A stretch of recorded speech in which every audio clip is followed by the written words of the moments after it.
अस्सलाम वालेकुम viewers, welcome है आपका अपने चैनल प्रीव्यू और रिव्यू के ऊपर। आज हम बात करेंगे ARY डिजिटल के सुपर डुपर ड्रामा सीरियल नंद के बारे में। नंद जो कि 85 एपिसोड उसकी ऑन एयर हो चुकी हैं, ये इतना पॉपुलर कैसे हो गया? इस ड्रामे में आखिर है क्या चीज़? ये ड्रामा आज तक इतना कामयाब कैसे जा रहा है कि वो बुलंदियों के रिकॉर्ड पे रिकॉर्ड बनाता जा रहा है? और आज इस वीडियो में मैं बताऊँगा एपिसोड नंबर 1 से लेकर एपिसोड नंबर 85 तक तमाम एपिसोड और पूरी इसकी स्टोरी का खुलासा करूंगा। आज की वीडियो बहुत इंटरेस्टिंग होने वाली है उन लोगों के लिए जिन्होंने इस ड्रामे को मिस कर दिया शुरू में और वो एंड में अभी टेल में आकर ये ड्रामा देख रहे हैं। उनके लिए ये वीडियो बहुत कारआमद, बहुत फ़ायदेमंद होगी। उम्मीद करता हूँ कि आप पूरी वीडियो देखेंगे और आपको इस पूरी वीडियो के अंदर नंद ड्रामे की पूरी स्टोरी डिटेल के साथ बताने जा रहा हूँ मैं। तो मज़ीद टाइम ज़ाया किए बिना स्टार्ट करते हैं एक सुपर डुपर सा रिव्यू। नंद ड्रामा जो कि ARY डिजिटल के ऊपर ऑन एयर है आजकल और बहुत ही मशहूर चल रहा है, स्पेशली हमारी लेडीज़ के अंदर बहुत ज़्यादा पॉपुलैरिटी है इस ड्रामे की। इसी के ऊपर आज एक रिव्यू करते हैं और शुरू से मैं बताता हूँ आपको कि इस ड्रामे में है कौन। दरअसल ये ड्रामा 5 मरकज़ी किरदार के इर्द गिर्द घूमता है, जिसमें गौहर, साकिब, हसन, जहांगीर और उमर मरकज़ी किरदार अदा कर रहे हैं। इस ड्रामे में सबसे जो अहम किरदार है वो है नंद का, यानी कि गौहर का। गौहर ने इस ड्रामे में एक्टिंग की इंतहा कर दी है और कहा जाए जिसको सही मानों में एक्टिंग और सही मानों में इस रोल का हक अदा करना तो वो गौहर ने किया है। तो शुरू करते हैं इसकी स्टोरी। इस ड्रामे की मरकज़ी किरदार यानी कि गौहर, उसकी शादी हो जाने के बावजूद उसका पूरा कंट्रोल है अपने मेके में, यानी कि अपने भाइयों और अपनी वालिदा के ऊपर। और गौहर नहीं चाहती कि ये कंट्रोल किसी भी तरह उसका ज़ाया हो और उसकी जगह कोई और ले सके। इसीलिए गौहर पूरी कोशिश करती है कि अपने भाइयों की शादी ऐसी जगह पर की जाए कि जो लड़कियां इसके ज़ेरे साया रहें और इसके प्रेशर में रहें, जो इसके सामने बात ना कर सकें, जैसा कि इसके भाई गौहर की हर बात मानते हैं, यानी कि साकिब और हसन। जो गौहर कहती है वही हरफ आखिर होता है उस घर में भी और जहांगीर के घर में भी, जहां पर गौहर शादी करके गई हुई है। शुरू में ऐसा होता है, गौहर अपनी पसंद की लड़की साकिब के लिए पसंद करती है उसकी शादी कराने के लिए, और एक ऐसी लड़की ढूंढ कर लाती है कि जो कभी भी गौहर के सामने खड़ी ना हो और कभी भी गौहर का असर व रसूख अपने मेके में कम ना हो सके। तो गौहर ढूंढती है साकिब के लिए राबी। पहली मुलाकात में राबी और साकिब एक दूसरे को पसंद भी कर लेते हैं। आगे चल के गौहर राबी और साकिब की शादी भी करा देती है। साकिब और राबी की शादी हो जाने के बाद जब पहली रात वो अपने घर में राबी और साकिब आते हैं तो गौहर साकिब को रूम में नहीं जाने देती, क्योंकि उसको बहुत ज़रूरी बात करनी होती है राबी से, और वो साकिब से पहले रूम के अंदर घुस जाती है और वहाँ जाकर नई नवेली दुल्हन जो कि अपना घर छोड़ के आती है उसको जाकर कहती है कि सुनो मेरी बात, अगर तुमने इस घर में रहना है तो तुमको मेरी बात माननी होगी, और एक बात कान खोल कर सुन लो कि इस घर में मेरी बात चलती है, मेरी बात मानी जाती है, लिहाजा अपनी हद में रहना और मेरे सामने खड़े होने की कभी कोशिश मत करना। पहले ही दिन पहले ही रात गौहर अपना असर रसूख राबी के दिल में अपना डर बिठाने में कामयाब हो जाती है। गौहर के दिल को तसल्ली यहाँ ख़त्म नहीं हो जाती जब गौहर देखती है कि साकिब और राबी एक दूसरे के बहुत करीब आ रहे हैं और उनके माबैन जो मोहब्बत है वो बढ़ती जा रही है। तो गौहर ये बात बिल्कुल भी पसंद नहीं करती और उसको बिल्कुल भी हज़म नहीं होता। जब साकिब अपने हनीमून की बात करता है गौहर से तो गौहर पहले तो बिल्कुल मना कर देती है। फिर जब वो लोग हनीमून पे चले जाते हैं तो ये ही गौहर इससे बिल्कुल बर्दाश्त नहीं होता और ये साकिब को बार बार फ़ोन करके इंटरप्ट करती है, उनको डिस्टर्ब करती है और कहती है कि साकिब तुम फ़ौरन से वापस आ जाओ क्योंकि अम्मी की तबीयत सही नहीं है। ये सारी साजिशें उस राबी के साथ गौहर करती रहती है, राबी से अपने पाँव दबवाती है, छोटी छोटी बातों पर राबी को डांटती रहती है, लड़ाई करती रहती है और साकिब को यहाँ तक कहती है कि तुम्हारी बेगम मेरे से बदतमीज़ी करती है, लिहाजा तुम अपनी बेगम को बोलो कि मुझसे माफ़ी मांगे। गौहर जो कि अपने मेके में अपनी गिरफ्त बहुत मजबूत रखती है और किसी को भी अपने आगे खड़ा होने नहीं देती, यही गौहर अपने ससुराल में भी किसी को अपने आगे खड़ा होने नहीं देती।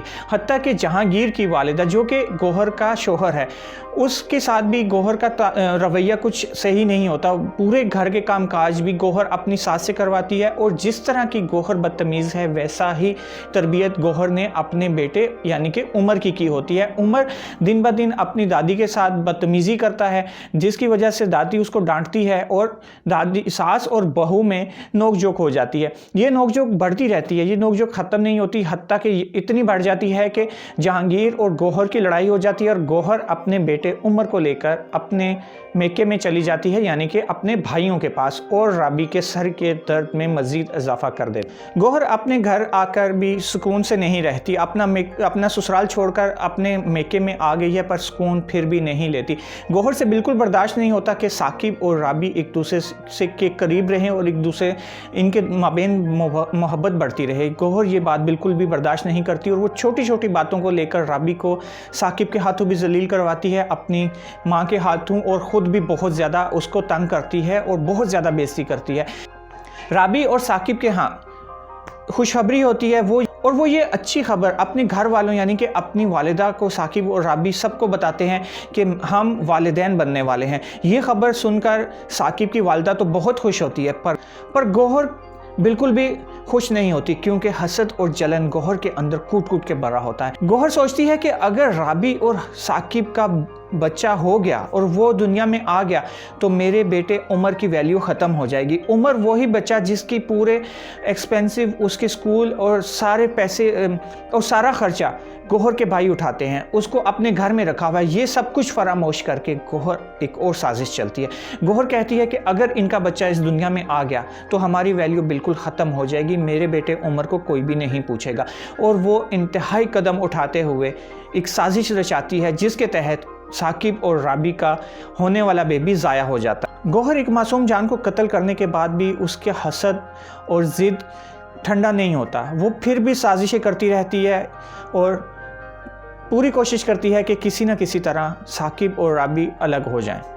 होता कुछ यूँ है कि गौहर का शोहर यानी कि जहांगीर गौहर को मनाने अक्सर उसके घर आता रहता है और कहता है कि तुम वापस आ जाओ, पर गौहर अपनी अना और गुस्से में की वजह से जहांगीर की बात नहीं मानती। उमर यानी कि गौहर और जहांगीर का बेटा, स्कूल की जानिब से एक रिपोर्ट आती है जिसमें कहा जाता है कि उमर पढ़ाई पे बिल्कुल तवज्जो नहीं दे रहा और वो अगर ऐसा ही चलता रहा तो वो एग्ज़ाम में फ़ेल हो जाएगा और हमें मजबूरन उमर को स्कूल से निकालना पड़ेगा। जाहिर सी बात है एक वालिद के लिए ये खबर बहुत बुरी है, जो कि अपने बच्चे के अच्छे फ्यूचर के लिए सोचता है, उसके लिए ये खबर बहुत बुरी है। ये खबर सुनकर जहांगीर को बहुत गुस्सा आता है और वो फ़ौरन से फ़ोन उठाकर गौहर को कॉल्स करना शुरू कर देता है, पर गौहर उसका फ़ोन नहीं उठाती और गौहर अपने भाई साकिब और उमर के साथ उमर के कपड़े लेने मार्केट गई होती है। जब बार बार कॉल्स करने पर भी गौहर फ़ोन नहीं उठाता तो जहांगीर मजबूरन गौहर से बात करने के लिए उसके घर जाता है और बहुत गुस्से में जाता है और कहता है कि आज यहाँ तो गौहर मेरे साथ आएगी वरना मैं उमर को अपने साथ अपने घर ले आऊँगा। जब जहांगीर गौहर के घर पहुंचता है तो वहाँ पर ना गौहर मौजूद होती है, ना ही साकिब और ना ही इनका बेटा उमर मौजूद होता है, बल्कि घर में सिर्फ़ और सिर्फ राबी मौजूद होती है। गौहर जहांगीर और राबी आपस में बातें कर रहे होते हैं कि अचानक पीछे से गौहर और उसका भाई आ जाता है। ये सब कुछ देखकर गौहर के दिमाग में फिर वही शैतानियत जागती है और वो कहती है कि बिल्कुल अच्छा मौका है राबी से जान छुड़ाने के लिए और जहांगीर को भी राह रास्त पे लाने के लिए। वो फ़ौरन से बिना कुछ सोचे राबी और जहांगीर के ऊपर इल्ज़ाम लगा देती है और साकिब को कहती है देख लो मैं तुम्हें कहती थी कि इन दोनों का आपस में चक्कर चल रहा है। जब ये बात गौहर करती है तो जहांगीर उससे फ़ौरन चुप कराता है कि चुप कर जाओ, ये तुम क्या कह रही हो, ऐसा कुछ भी नहीं। पर गौहर कहाँ चुप करने वाली थी, उसके लिए तो ये मौका बहुत अच्छा था। उसने फ़ौरन से अपने भाई को बोला कि तुमने आज अपनी आंखों से देख लिया है, और कहती है जहांगीर से कि जहांगीर तुम मुझे बताओ तुम हमेशा उसी टाइम क्यों मेरे घर में आते हो कि जब मैं घर पर नहीं होती और सिर्फ राबी घर पर अकेली मौजूद होती है। साकिब वहाँ पर खड़ा ये सारी बातें देख रहा होता है और गौहर ये महसूस करती है कि साकिब इंतहाई कदम नहीं उठाएगा, लिहाजा गौहर एक और नाटक करती है। वो क्या करती है, वो करीब पड़ी हुई छुरी उठाकर अपनी नस पर रख लेती है और कहती है कि साकिब अभी के अभी तुम राबी को तलाक दो वरना मैं अपनी नस काट लूँगी। साकिब बिना कुछ सोचे समझे, उस टाइम उसका दिमाग भी काम नहीं करता और जाहिर है बड़ी बहन होने के नाते वो शुरू से ही अपनी बहन की बहुत इज़्ज़त और बहुत प्यार करता है। वो तो यही समझता है कि मेरी जो बहन कह रही है वो बिल्कुल सही है और अपनी आंखों से वो जहांगीर और राबी को देख भी चुका होता है, लिहाजा वो बिना कुछ सोचे राबी को वहाँ पर तलाक दे देता है। राबी जो कि सब कुछ होता हुआ देखकर और तलाक के बाद वो बिल्कुल ये सदमा बर्दाश्त नहीं कर सकती और उसी छुरी से अपनी नब्ज़ काट लेती है जो कि कुछ देर पहले गौहर के हाथ में होती है। जैसे ही राबी अपनी नब्ज़ काटती है तो जहांगीर फ़ौरन से राबी को उठाकर हॉस्पिटल ले जाता है और हॉस्पिटल जाकर राबी के भाई को फ़ोन करके बुला लेता है और उसको ये सारा वाक़या बयान कर देता है कि साकिब ने आपकी बहन को तलाक दे दी है। और दूसरी तरफ साकिब अपने रूम में जब जाता है तब वो सोचता है कि मैंने कहीं कुछ गलत फ़ैसला तो नहीं कर दिया, मैंने अपनी बहन के कहने पर इतना बड़ा कदम उठा लिया, क्या मैंने कुछ गलत तो नहीं कर दिया। लिहाजा साकिब ये फ़ैसला करता है कि मुझे राबी के घर जाकर उससे माफ़ी मांगनी चाहिए। जब साकिब राबी के घर जाता है तो वहाँ पर जाकर वो क्या देखता है कि जहांगीर और उसकी वालिदा पहले से राबी के घर पर मौजूद होते हैं। ये सब कुछ देखकर साकिब बहुत हैरान हो जाता है और दिल ही दिल में सोचता है कि शायद मेरी बहन का लगाया हुआ इल्ज़ाम बिल्कुल सही होता है।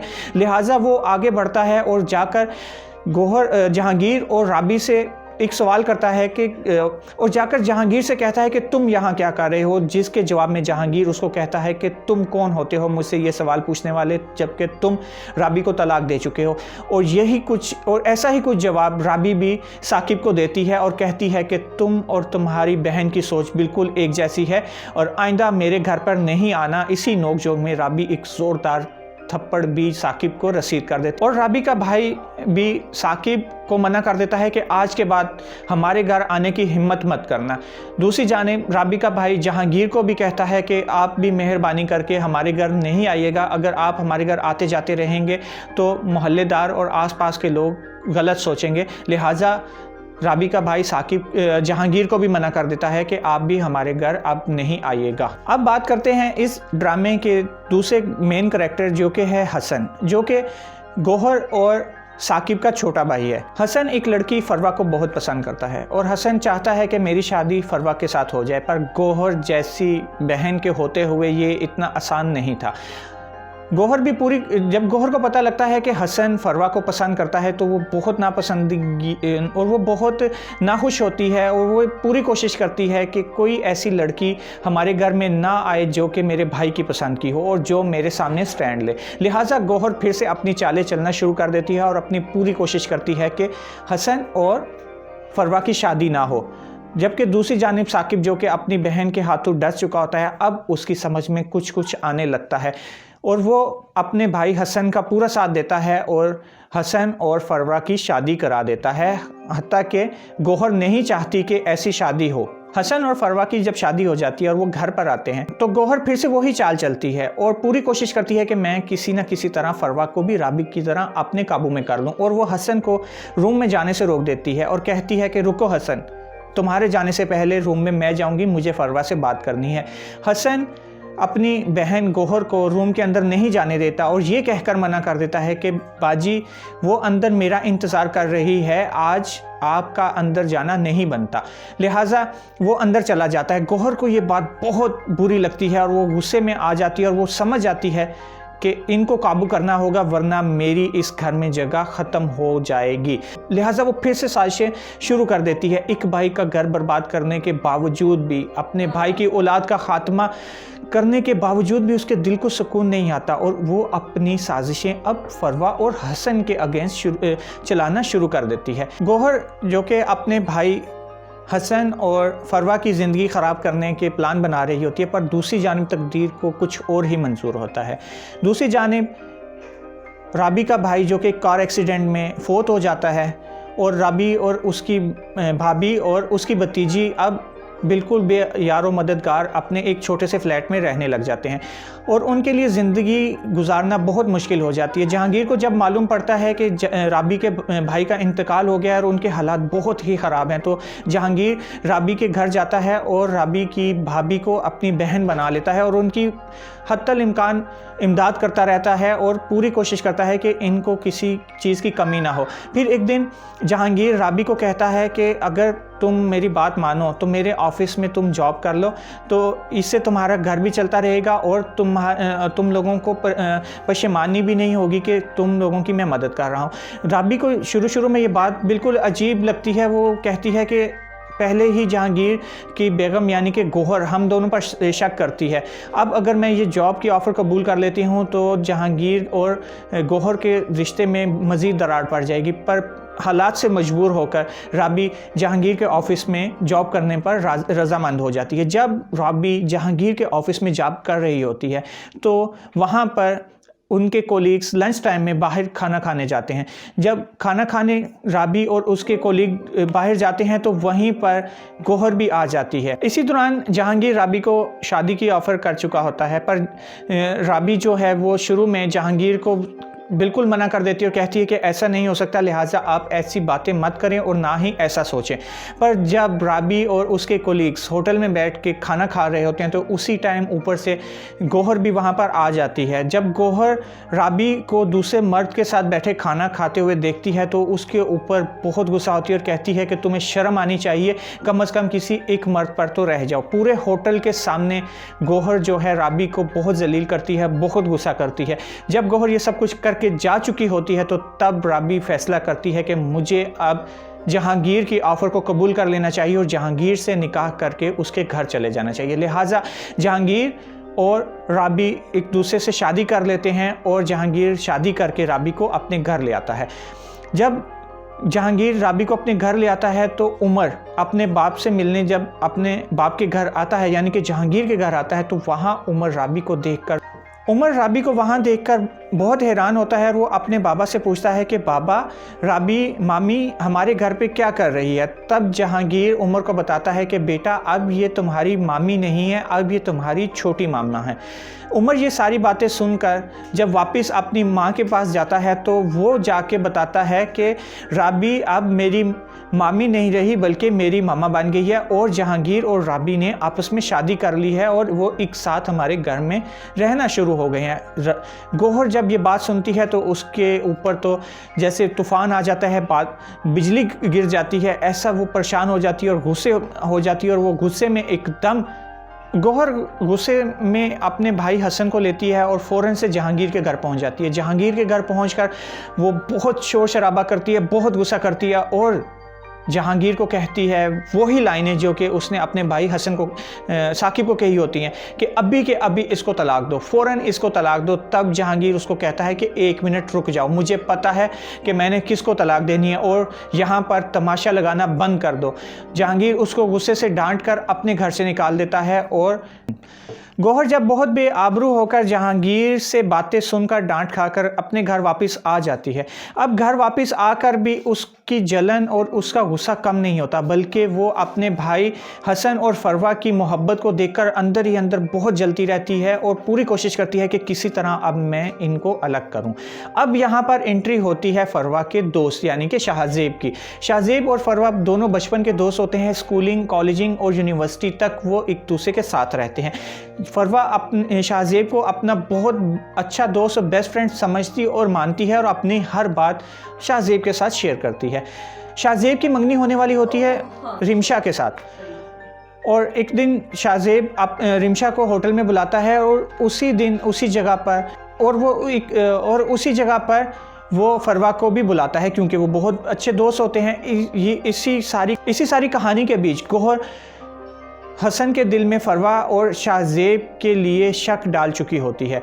जब शाहजेब की मंगेतर वहाँ पर आती है होटल में खाना खाने के लिए, उस दिन वहाँ पर फरवा नहीं आती और शाहजेब कहता है कि फरवा नहीं आई लिहाजा आज लंच का मज़ा नहीं आएगा। शाहजेब तो अपनी होने वाली मंगेतर के साथ मजाक कर रहा होता है और वो कहता है कि फरवा तो तुमसे भी ज़्यादा हसीन है और मैं फरवा को बहुत ज़्यादा पसंद करता हूँ और मैं असल प्यार तो उसी से करता हूँ। इसी दौरान जब शाहजेब और फरवा की झूठी सच्ची कहानी बनाकर गौहर अपने भाई हसन के दिल में फरवा के अगेंस्ट नफरत का बीज बो चुकी होती है, इसी दौरान गौहर का शोहर यानी कि जहांगीर जिसने कि अपने प्रॉपर्टी का केस किया होता है उस तरफ से खबर आती है कि जहांगीर अपना प्रॉपर्टी का केस जीत चुका है। मतलब कि जहांगीर अब काफ़ी अमीर हो चुका है, उसके पास काफ़ी प्रॉपर्टी, पैसा, दौलत, बहुत कुछ आ चुका है।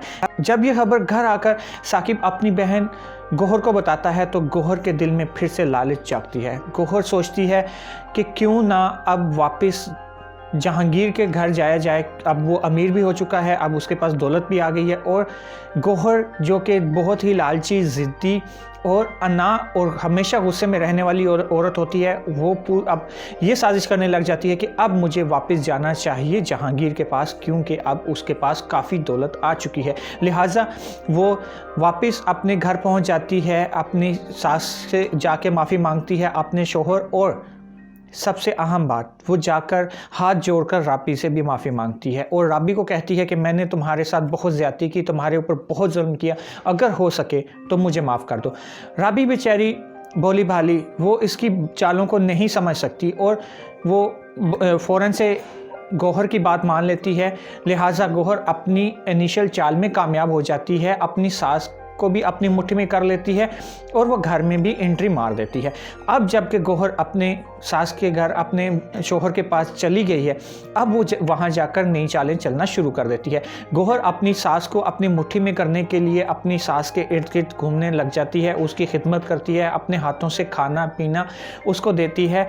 हत्ता कि गौहर अपनी सास की नज़रों में बहुत नेक और बिल्कुल चेंज हो चुकी होती है, ये यकीन कर लेती है जहांगीर की वालिदा। और जहांगीर अभी भी अपनी बेगम गौहर के ऊपर बिल्कुल यकीन नहीं करता और अपनी वालिदा से ये कहता रहता है कि अम्मी, इंसान चेंज हो सकता है पर इंसान की फितरत चेंज नहीं होती, लिहाजा आप गौहर को इतना फ्री मत करें, इतना सीरियस मत लें।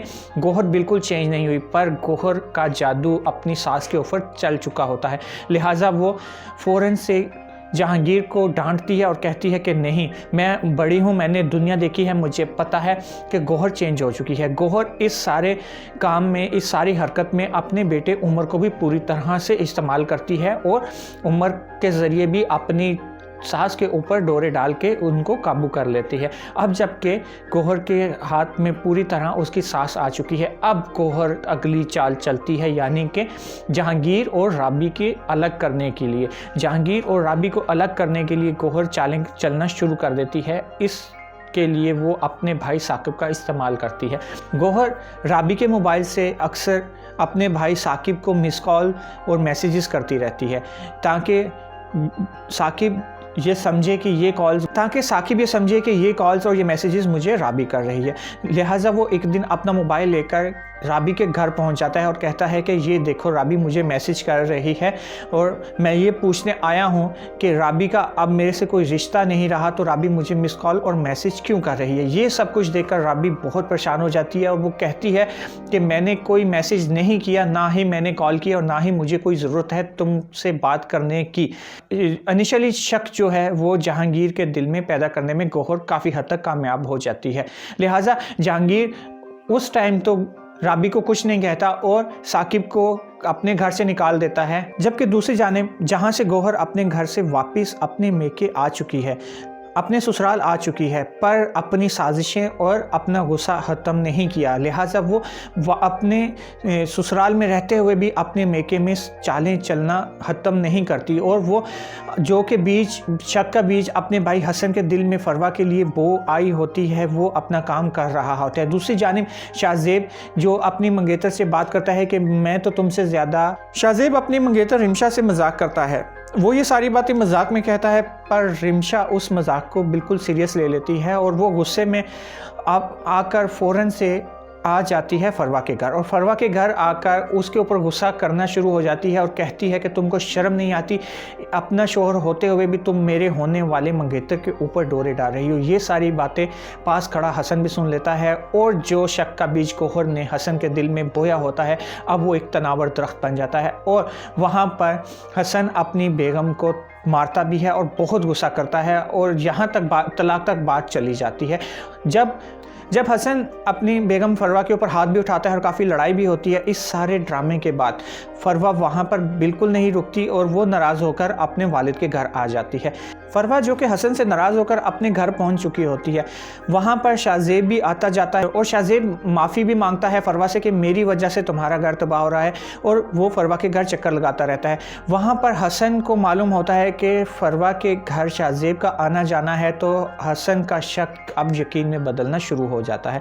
जबकि हसन और फरवा के भी औलाद होने वाली होती है, फरवा भी उम्मीद से होती है। अब गौहर के दिमाग में एक और शैतानी आती है। वो ये इल्ज़ाम फरवा के ऊपर लगा देती है और अपने भाई हसन और अपनी वालदा को कहती है कि ये बच्चा मेरे भाई हसन का नहीं बल्कि शाहज़ेब का है।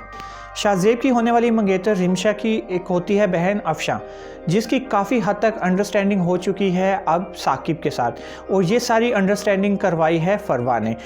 शाहज़ेब अफशा और साकिब को ये यकीन दिलाने में कामयाब हो जाता है कि इन दोनों के बीच में कुछ नहीं है, और साकिब शाहज़ेब की बात में यकीन भी कर लेता है। साकिब जो कि शुरू से अपने छोटे भाई और भाभी फरवा की साइड लेता है और वो नहीं चाहता कि किसी भी सूरत ये दोनों अलग हों, लिहाजा साकिब अपनी पूरी कोशिश करता है और उसको ये यकीन दिलाने की कोशिश करता है कि फरवा और शाहज़ेब के बीच में कोई ऐसा सिलसिला या ऐसा ताल्लुक़ नहीं है, लिहाजा तुम आपकी गौहर की बातों पर कान मत धरो और अपना घर तबाह मत करो। पर जो शक का बीज गौहर इन दोनों के बीच में गाड़ चुकी होती है, वो अपना काम अब दूसरी जानिब चालू रखता है, वो अपना काम कर रहा होता है। एक जानिब साकिब जो कि अपने छोटे भाई का घर तबाह होने से बचाने की पूरी कोशिश कर रहा होता है, और दूसरी तरफ गौहर अपने भाई हसन के दिल में ये बात डाल चुकी होती है कि तुम्हारा होने वाला बच्चा तुम्हारा नहीं बल्कि शाहज़ेब का है। ये बात सुनकर हसन बहुत ज़्यादा गुस्से में आकर फ़ौरन से पहुंच जाता है शाहज़ेब के घर और उससे जाकर वहां पर झगड़ा करता है और कहता है कि मेरा बच्चा मेरा नहीं बल्कि तुम्हारा है, और शाहज़ेब को कहता है कि चलो मेरे साथ फ़ौरन अभी के अभी मुझे तुम्हारा DNA टेस्ट करवाना है। शाहज़ेब उसके साथ नहीं जाता और मना कर देता है जाने से, और कहता है कि मैं अपना DNA टेस्ट ज़रूर करवाऊंगा पर अपनी मर्ज़ी और वक्त आने पर अभी मैं तुम्हारे साथ नहीं जाऊंगा, और वो हसन को वहां से जाने का बोल देता है। हसन वहां से उसके घर से आ जाता है वापस अपने घर। शाहज़ेब यहाँ पर थोड़ी सी अक्लमंदी का मुजाहरा करता है और वो फ़ौरन से पहुँच जाता है फरवा की अम्मी के पास और जाकर सारा माजरा सारी दास्तान उनको बता देता है। फरवा की अम्मी ये बात सुनकर बहुत परेशान होती है और वो कहती हैं कि ठीक है, हम फरवा को बहाने से हॉस्पिटल ले जाएंगे और उसको नहीं बताएंगे कि हम उसका DNA टेस्ट करवा रहे हैं। लिहाजा वो हॉस्पिटल पहुंचकर फरवा का DNA टेस्ट करवा लेते हैं, जिसकी रिपोर्ट में ये वाज़िया तौर पर लिखा होता है कि ये बच्चा वाकई ही में फरवा और हसन का ही है, शाहज़ेब से इसका लेना देना कुछ नहीं है। शाहज़ेब DNA की रिपोर्ट उठाकर हसन के पास ले जाता है और उसको कहता है कि ये रही तुम्हारी घटिया सोच का जवाब, ये रही DNA की रिपोर्ट जिसमें वाज़िया तौर पर लिखा है कि ये बच्चा तुम्हारा और फरवा का ही है। हसन ये बात सुनकर और ये रिपोर्ट देखकर बहुत परेशान होता है और वो अपने किए पर बहुत पछतावा करता है, और इसी दौरान उसका बड़ा भाई साकिब भी हसन को बार बार ये कन्विंस करने की कोशिश करता है कि तुम गलत लाइन पे चल रहे हो, आप भी हम मेरा घर बर्बाद कर चुकी है, अब तुम्हारा घर भी बर्बाद करेगी। हसन ये पछतावा दिल में लिए अपने कमरे में चला जाता है। हसन की अम्मी गौहर को फ़ोन करके बताती है कि DNA टेस्ट की रिपोर्ट आ गई। गौहर घर आके तूफ़ान खड़ा कर देती है और कहती है कि ऐसी DNA की रिपोर्ट तो मैं कहीं से भी बनवा सकती हूँ, किसी के भी नाम की ये DNA रिपोर्ट ही गलत है, पैसे देकर आजकल DNA रिपोर्ट बनाना कोई बड़ी बात नहीं है। अभी भी गौहर का अना गुस्सा और उसकी बर्तरी रखने की आदत कम नहीं हुई, अभी भी वो अपना फतूर फैला रही है। दूसरी जानिब गौहर अपने घर में अपनी सास को तो अपनी मुट्ठी में कर ही चुकी है। अब वो ऐसी साजिशें चलती है, ऐसी हरकतें करती है जिससे जहांगीर का भी यकीन अपनी बेगम राबी के ऊपर से उठने लग जाता है।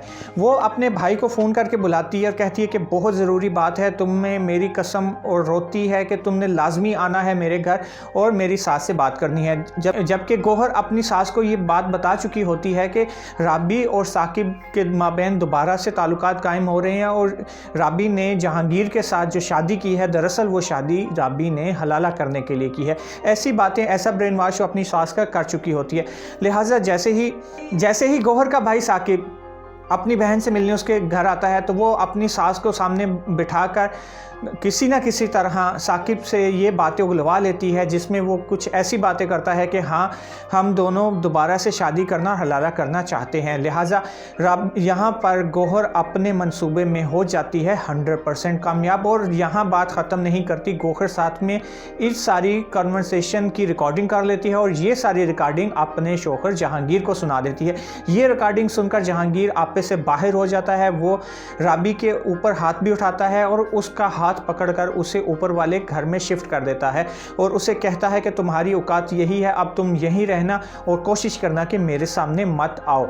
राबी ये सब कुछ सुनकर अपनी सफाई में बोलने की कोशिश करती है, पर जहांगीर कहता है कि तुम्हारे से अच्छी तो गौहर थी, कम से कम चलो इसने मेरे साथ बुरा किया पर इसकी ज़िंदगी में कोई दूसरा मर्द नहीं आया, पर तुम्हारी ज़िंदगी में दूसरे मर्द मौजूद हैं। राबी ये सब कुछ सुनकर बर्दाश्त करके चुप कर जाती है और अल्लाह के ऊपर मामला छोड़कर चुप करके ऊपर वाले घर में शिफ्ट हो जाती है। जब गौहर ये सारी साजिशें चल रही होती है, उसी तरफ कुदरत भी अपना खेल खेल रही होती है। होता कुछ यूँ है कि राबी के अच्छे इखलाक और प्यार और मोहब्बत से उमर बहुत मुतासिर होता है और वो उमर को अपनी प्यार और मोहब्बत के ज़रिए अपनी मुट्ठी में करने में कामयाब हो। गौहर अपने मंसूबों में यहाँ भी कामयाब हो गई है और अपने मेके में भी जो आग उसने लगाई होती है वो पूरी तरह अपना काम कर रही होती है।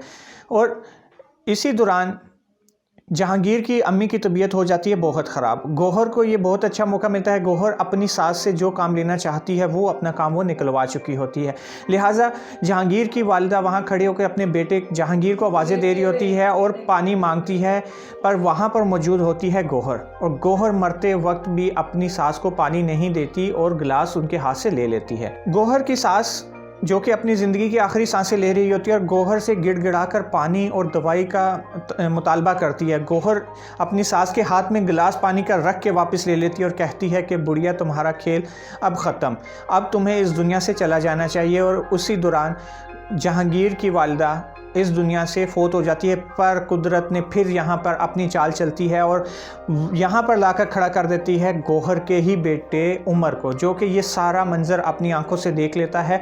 जब उमर बोलता है कि अम्मी आपने दादी को पानी और दवाई क्यों नहीं दी, तो वो अपने बेटे उमर को डांट के चुप करा देती है और कहती है कि तुम इस मामले से दूर रहो और अपना मुँह बंद रखो। दूसरी जानिब जो नफ़रत की आग गौहर अपने मेके में लगा के आई होती है, यानी कि हसन को जो कह के आती है कि ये जाली रिपोर्ट है, कोई भी बना सकता है। उस टाइम तो हसन उसकी अपनी बहन की बात का यकीन नहीं करता, पर जो नफ़रत और शक का बीज दिल में एक दफ़ा आ जाए वो अपना काम तो ज़रूर दिखाता है। लिहाजा हसन फिर भी उस रिपोर्ट की वेरिफिकेशन के लिए अपने तौर पर डॉक्टर के पास जाता है और मालूम करता है कि क्या ये रिपोर्ट सही है या गलत। लिहाजा हसन को वहाँ से भी सच्चाई बिल्कुल आया हो जाती है और डॉक्टर कहते हैं कि ये रिपोर्ट बिल्कुल सही है और ये बच्चा तुम्हारा ही है। फिर हसन को बहुत अफसोस होता है और वो वापस अपनी बेगम फरवा के पास उसके घर जाता है और उसको बताता है और माफ़ी मांगता है। जब फरवा को ये सारी बात मालूम होती है कि मेरा डीएनए टेस्ट भी हो चुका है और हसन इस हद तक गिर चुका है और मेरे पर इतना गंदा इल्ज़ाम लगाता है और मेरी उसकी रिपोर्ट को वेरिफिकेशन करवाने भी जाता है, तो फरवा उसको माफ़ नहीं करती बल्कि धक्के दे के अपने घर से निकलवा देती है और कहती है कि आइंदा मुझसे मिलने की कोशिश ना करना, और उससे ले लेती है डाइवोर्स और डाइवोर्स लेकर अपनी वालिदा को लेकर पाकिस्तान से चली जाती है। गौहर के घर में जो गौहर पूरी अपनी कोशिश कर रही होती है कि किसी न किसी तरह राबी से जान छुड़वाई जाए। गौहर अपने बेटे को डांटती है और बेटा भी उससे अब उकता जाता है और उसके अगेंस्ट खड़ा हो जाता है। दूसरी जानिब राबी का प्यार उमर को उसके करीब ले आता है और राबी उससे प्यार से समझा देती है और कहती है कि बेटा जब तुम अगर हमेशा सच बोलोगे तो तुम्हारे बाबा तुमसे बहुत प्यार करेंगे और तुम्हारी हर बात मानेंगे। लिहाजा काफ़ी हद तक उमर और राबी के बीच में अंडरस्टैंडिंग हो जाती है और ये बात खटकती है। गौहर को जाहिर है उसका बेटा था और वो अब अपनी वालिदा की नाजायज़ बातें नहीं मानता। और इसी दौरान गौहर राबी को कहती है कि तुम मेरे बेटे से दूर रहो, उसको भड़काना बंद कर दो, तुम्हारे लिए यही अच्छा होगा। ये बातें दोबारा से उमर सुन लेता है और उमर कहता है कि अम्मी बस कर दें, आप हमेशा हर किसी के साथ ऐसा क्यों करती हैं। ये बात सुनकर गौहर एकदम गुस्से में आ जाती है और फिर से उमर को डांटने लग जाती है। तब इस ड्रामे का आता है टर्न, जो कि 380 डिग्री पे एकदम ये ड्रामा टर्न लेता है। जो गौहर अरूज पर पहुंची होती है, हर जगह पे अपनी हुकूमत उसने कायम की होती है, हर एक को अपनी चालों के ज़रिए उसने अपने अंडर किया होता है। अब गौहर का ज़वाल शुरू हो जाता है उसी के बेटे के ज़रिए। गौहर और राबी की इस लड़ाई की आवाज़ सुनकर जहांगीर भी बाहर आने लगता है, तो एकदम वो रुक जाता है अपने बेटे उमर की ये बात सुनकर, जो कि अपनी मम्मा को कहता है कि मम्मा आप हमेशा हर किसी के साथ ऐसा ही करती हो, आप ही ने छोटी मम्मा का बेबी को मारा था। ये बात सुनकर गौहर कहती है कि उमर तुम चुप कर जाओ, तुम्हें कुछ नहीं पता। तो उमर कहाँ चुप करने वाला था। उमर कहता है कि मम्मा आप झूठ बोल रही हो, मैं वहीं पर खड़ा था जब आपने सीढ़ियों पर कुशन रखा था और छोटी मामा कुशन से स्लिप हो गई थी और उनका बेबी इंतकाल कर गया था। ये सारी बातें दरवाजे के पीछे खड़ा जहांगीर भी सुन लेता है। गौहर जब देखती है कि उसका बेटा उमर खामोश नहीं हो रहा तो वो राबी के ऊपर चढ़ दौड़ती है और कहती है कि राबी, तुमने मेरे बेटे को अपने काबू में कर लिया, याद रखना मैं तुम्हें छोड़ूंगी नहीं, मैं तुम्हें ऐसी जगह पर मारूंगी कि तुम्हें कोई पानी पिलाने वाला भी नहीं होगा। पानी का जिक्र सुनते ही उमर के दिमाग में वो सारा किस्सा भी याद आ जाता है कि जो गौहर ने अपनी सास को पानी नहीं दिया होता। जब उमर ये सच्चाई बयान कर देता है कि आपने दादी को मरते हुए पानी भी नहीं दिया था और दादी पानी मांगते मांगते इंतकाल कर गई थी। दरवाजे के पीछे खड़ा हुआ जहांगीर, जो कि ये सारी दास्तान सुन लेता है अपने कानों से, वो एकदम बाहर आता है और गुस्से से गौहर को उसी टाइम दे देता है तलाक। तलाक देने के बाद अब इस टाइम पे यहाँ पर ड्रामे का आता है बहुत ही इंटरेस्टिंग पॉइंट कि जो गौहर आज तक सबके ऊपर हुक्मरानी करती है, अपनी बादशाहत और अपनी हुकूमत और अपनी चालों और साजिशों से हर किसी को नीचा दिखाती रहती है, आज उसका जवाल अपने अरूज पर पहुंच जाता है और उसको उसी की चाल उल्टी पल जाती है और उसको उसी के बेटे के हाथों मात होकर उसी के शोहर से मिल जाती है तलाक। तलाक के बाद गौहर छुरी लेकर राबी को कत्ल करने के लिए भागती है, पर जहांगीर उससे रोक लेता है और उसे निकाल देता है घर से। वहाँ से वो साकिब आकर अपनी बहन को ले जाता है अपने घर वापस। फिर साकिब और जहांगीर में होती है एक मुलाकात और उसमें जहांगीर पूछता है कि तुम्हारा और राबी का आपस में क्या चक्कर था, जिसमें साकिब साफ साफ बता देता है और माजरत करता है और माफ़ी मांगता है कि मैं अपनी बहन के बहकावे में आ गया था, मैं माजरत चाहता हूँ, मेरा और राबी का ऐसा कोई ताल्लुक़ नहीं था। ये सारी बातें, और जाहिर सी बात है तलाक और एक बादशाहत जैसी ज़िंदगी से एकदम अगर इंसान का जवाल आ जाए तो उसका मेंटली लेवल बिल्कुल ख़राब हो जाता है।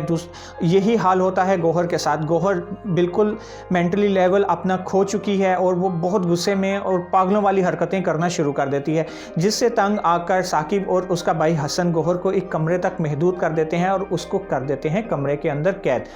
अब कैद वाली ज़िंदगी तो कोई भी नहीं जी सकता। गौहर इस ज़िंदगी से बहुत आ जाती है परेशान, लिहाजा वो मौका देखते ही घर से हो जाती है फ़रार। अब इस पॉइंट पे जहाँ गौहर अपने किए की सज़ा पा चुकी, साकिब और अफशां की हो गई शादी, जहांगीर और राबी खुशी खुशी अपने घर में अपनी ज़िंदगी गुजार रहे होते हैं। अब इस पॉइंट पे मेरे मुताबिक इससे अच्छा एंड इस ड्रामे का नहीं हो सकता था। यहाँ पर ड्रामा को कर देना चाहिए था ख़त्म, पर प्रोड्यूसर और डायरेक्टर्स को शायद कुछ और ही वो सोच के बैठे थे और इस ड्रामे की मकबूलियत देखकर उन्होंने फ़ैसला किया इस ड्रामे को मज़ीद तूल देने का, और ऐसा तूल दिया कि गौहर को ही चेंज कर दिया। इसी दौरान इस ड्रामे में दिखाया जाता है कि गौहर का हो जाता है दिमागी तवाज़ुन ख़राब और वो किसी एक्सीडेंट या किसी भी तरह से उसका चेहरा जाता है जल। इसी दौरान साकिब के दिल में अपनी बहन के लिए मोहब्बत जागती है, ज़ाहिर है खून का रिश्ता है, तो साकिब ढूंढने लग जाता है अपनी बहन को। वो इस चक्कर में पम्फलेट भी छपवाता है और गलियों गलियों बाज़ारों उसको ढूंढता रहता है। गौहर के गुम हो जाने के दौरान ही हसन की दूसरी शादी हो जाती है गुल से। ये भी एक बिल्कुल नई एंट्री इस ड्रामे में की गई, गुल और उसकी अम्मी की। अब हिस्ट्री अपना चक्कर पहिया उल्टा घुमाती है और जो कारनामे और जो हरकतें गौहर अपनी सास के साथ करती थी, वही हरकतें आकर गुल की माँ और गुल साकिब और हसन की अम्मी के साथ करने लग जाते हैं और इतना तंग करते हैं उसको कि वो बेचारी हार्ट अटैक के ज़रिए, इनकी फैलाई हुई शैतानियों से तंग आकर हार्ट अटैक के ज़रिए इस दुनिया से हो जाती है रुखसत। दूसरी जानिब साकिब अपनी बहन को ढूंढने में हो जाता है कामयाब। हॉस्पिटल से उसको इतला मिलती है कि आपकी बहन मिल चुकी है, पर उसकी हालत बहुत ख़राब है और इसका चेहरा बुरी तरह जल चुका है, लिहाजा हमें करनी पड़ेगी प्लास्टिक सर्जरी।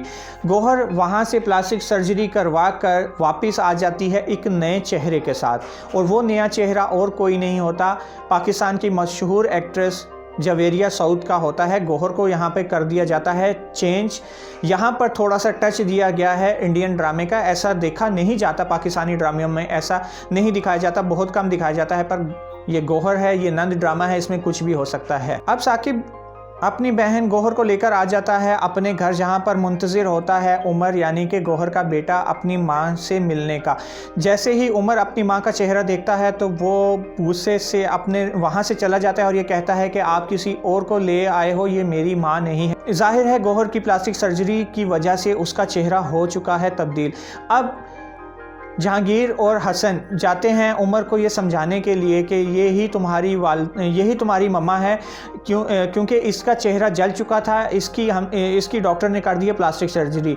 ये बात भी उमर मानने के लिए नहीं राज़ी होता और वो कहता है कि अगर प्लास्टिक सर्जरी से चेहरा चेंज करना ही था तो वैसा ही चेहरा क्यों नहीं डॉक्टर ने बनाया जैसा मेरी मम्मा का था। अब ड्रामा मेरे लिहाज से अपने हिस्ट्री का बोर तरीन दौर से गुजर रहा है, जहाँ पर साकिब की दूसरी बेगम के साथ साजिशें की जा रही हैं उसको घर से निकालने के लिए, और फिर से साकिब को बेवकूफ़ बनाया जा रहा है। आज इस ड्रामे की एपिसोड नंबर 87 चल रही है और अब इस ड्रामे की सारी कहानी जो है वो इसी साकिब और उसकी बेगम दूसरी बेगम के गिर्द ही घुमाई जा रही है। ये थी नन ड्रामे की 1 से लेकर एपिसोड नंबर 87 तक की कहानी, उन लोगों के लिए जिन्होंने इस ड्रामे को कर दिया था मिस। उम्मीद करता हूं कि उन लोगों के लिए बहुत कारआमद होगी ये वीडियो और उनको सारी कहानी का हो गया होगा अंदाज़ा। अगर आप लोगों को मेरी ये वीडियो पसंद आई है तो मुझे उम्मीद है कि आप लोगों ने बेल आइकन भी दबा दिया होगा और मेरे चैनल को भी कर लिया होगा सब्सक्राइब। मिलते हैं अगले रिव्यू में, अगली वीडियो में। खुदा हाफिज़।